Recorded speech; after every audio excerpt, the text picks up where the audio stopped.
मंत्र का म्हणायचा किंवा कशासाठी म्हणायचं, कसं म्हणायचं,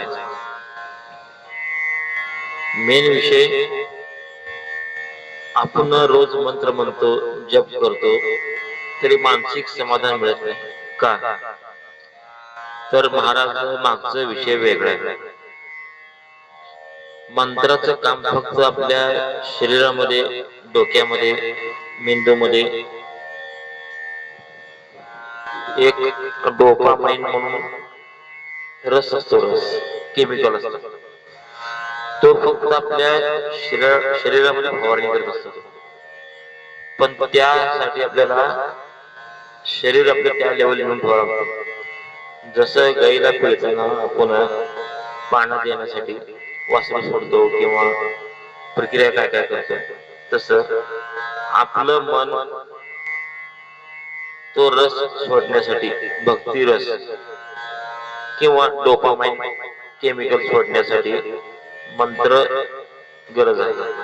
पण कुठला मंत्र म्हणायला पाहिजे?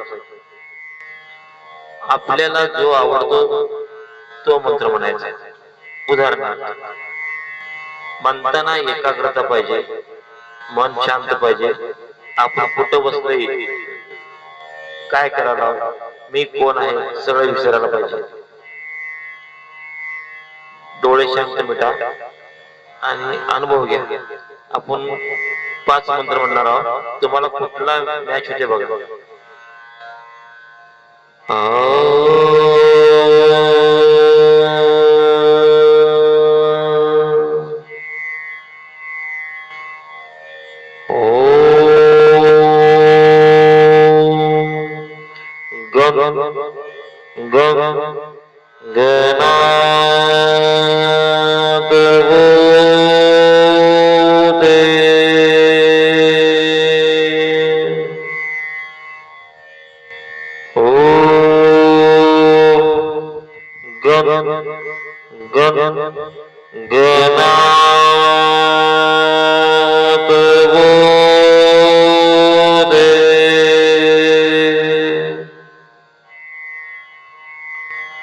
हा मंत्र म्हटल्यावर सगळ्याला शांत वाटणार नाही, पण काही लोकांना वाटणार निश्चितच. कारण त्यांचा रस जागृत होतो, अंगावर शहारे येतात, मन एकाग्र होतं, पण दुसऱ्याच होत नाही. मग त्यांनी दुसरा मंत्र ट्राय करायचा.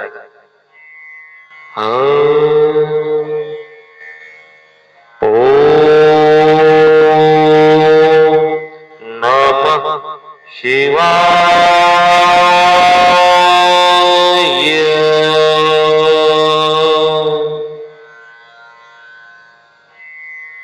शिवाय नमः.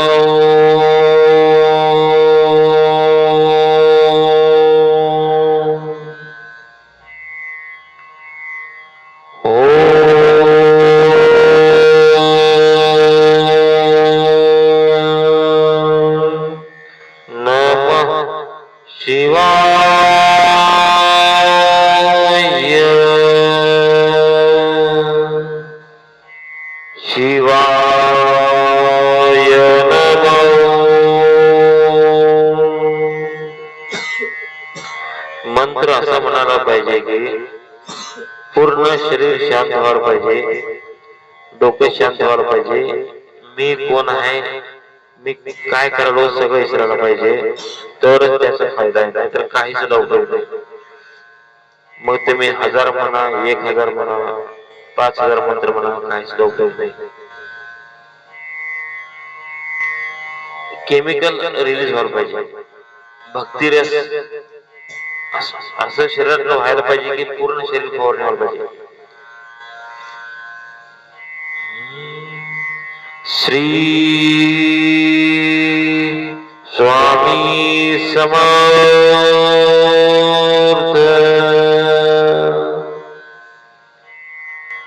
श्री स्वामी समर्थ.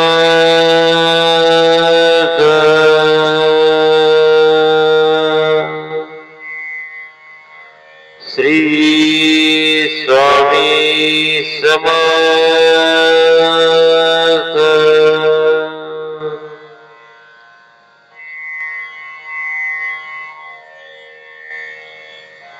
कोणाचा रस कसं प्रगट होतं सांगता येत नाही. त्यासाठी आपण प्रयत्न करायचे की आपल्याला कुठला मंत्र लागू होतो.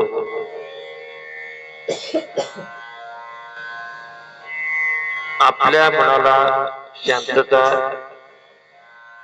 मन शांत व्हायला पाहिजे, एकाग्र व्हायला पाहिजे, तर आनंद वाटायला पाहिजे. तो मंत्र तुमचा. दुसऱ्याने सांगितलेलं, दुसऱ्याकडून ऐकलेला उपयोग नाही. कारण प्रत्येक मंत्राचा असर वेगळा असतो. आणि अजून एक गलतफहमी काढून टाका की मंत्र म्हटल्यावर घर मिळते, लग्न होते किंवा पैसा मिळते. शक्य नाही. मंत्राचं काम फक्त शांत करणं, आत भक्तिरस वाढवणं, डोपामाइन सोडणं, केमिकल सोडणं, एवढंच अर्थ. विनाकारण अंधश्रद्धाच्या पाठीमागे लागून काय काय करून उपयोग नाही. माणसाला रिलॅक्स व्हायला पाहिजे. तुम्ही दिवसभर कितीही काम करा, फक्त 5 मिनिटं एकदम एकाग्रपणाने मंत्र म्हणा, थकवा पूर्ण निघून जातो.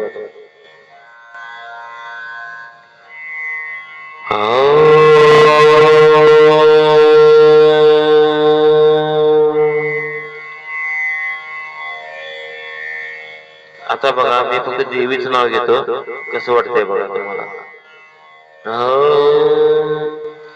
श्री चामुंडेश्वरा,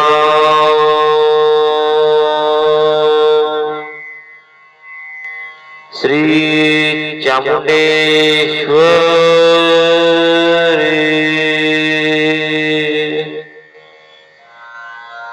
श्री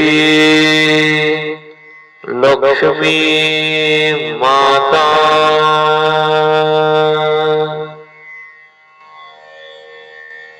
तुम्ही कुठलाही मंत्र एकदम शांत मनाने म्हणायचं. ऑटोमॅटिक अंगाची लाही लाही किंवा पाणी पाणी होते, मन एकाग्र होते. शून्यात जाऊन बसायचं. शून्यात म्हणजे जिथं मंत्र सुद्धा काम करत नाही, फक्त ऐकणे एवढी स्थिती राहते. आता फक्त डोळे झाका, फक्त ऐका, डोळे शांत करून. मी कुठला मंत्र म्हणत नाही, कुठलं नाव घेत नाही, फक्त स्वर लावतो. त्या स्वरात सुद्धा आनंद किती आहे बघा. तुम्ही अनुभव घ्या, कळेल तुम्हाला शब्दाची ताकद किंवा शांतता कशी असते. अनुभव घ्या.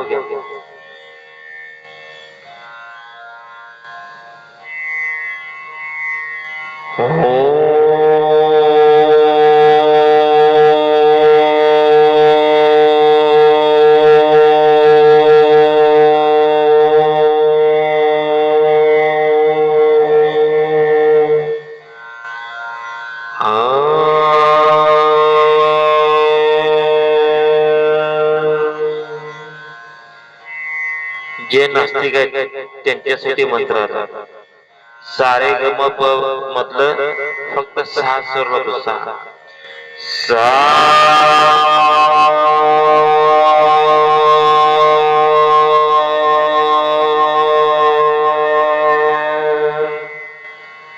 रे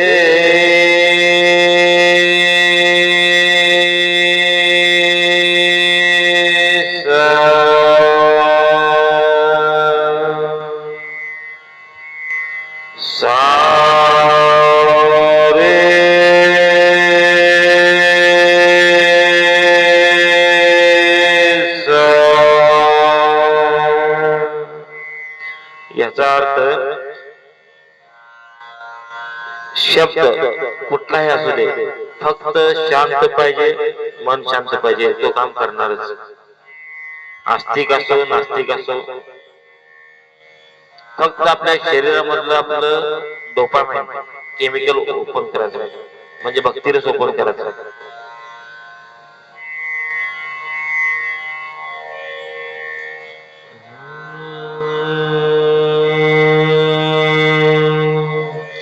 याचा दुसरा फायदा, हे मंत्र म्हणताना ऑटोमॅटिक कुंभक तयार होतो, म्हणजे श्वास कोंडला जातो. मिनिटाला आपण 15-16 श्वास घ्यायला पाहिजे, पण जेवढा श्वास कमी होईल तेवढं आयुष्य वाढते असं विज्ञान सांगते. मग मंत्र म्हणताना कमीत कमी 10 सेकंदाला एक श्वास पडतो किंवा 15 सेकंदाला श्वास पडतो, म्हणजे मिनिटाला किती श्वास झाले बघा. मग त्याचा फायदा किती होईल शरीरासाठी आपल्या. लोक विनाकारण अशा वेगळी दाखवतात, त्या पाठीमागे न लागता आपल्यासाठी, स्वतःसाठी आणि आपल्या डोक्यासाठी मंत्र म्हणा, ध्यान करा. तर चला, विषय समजला असेल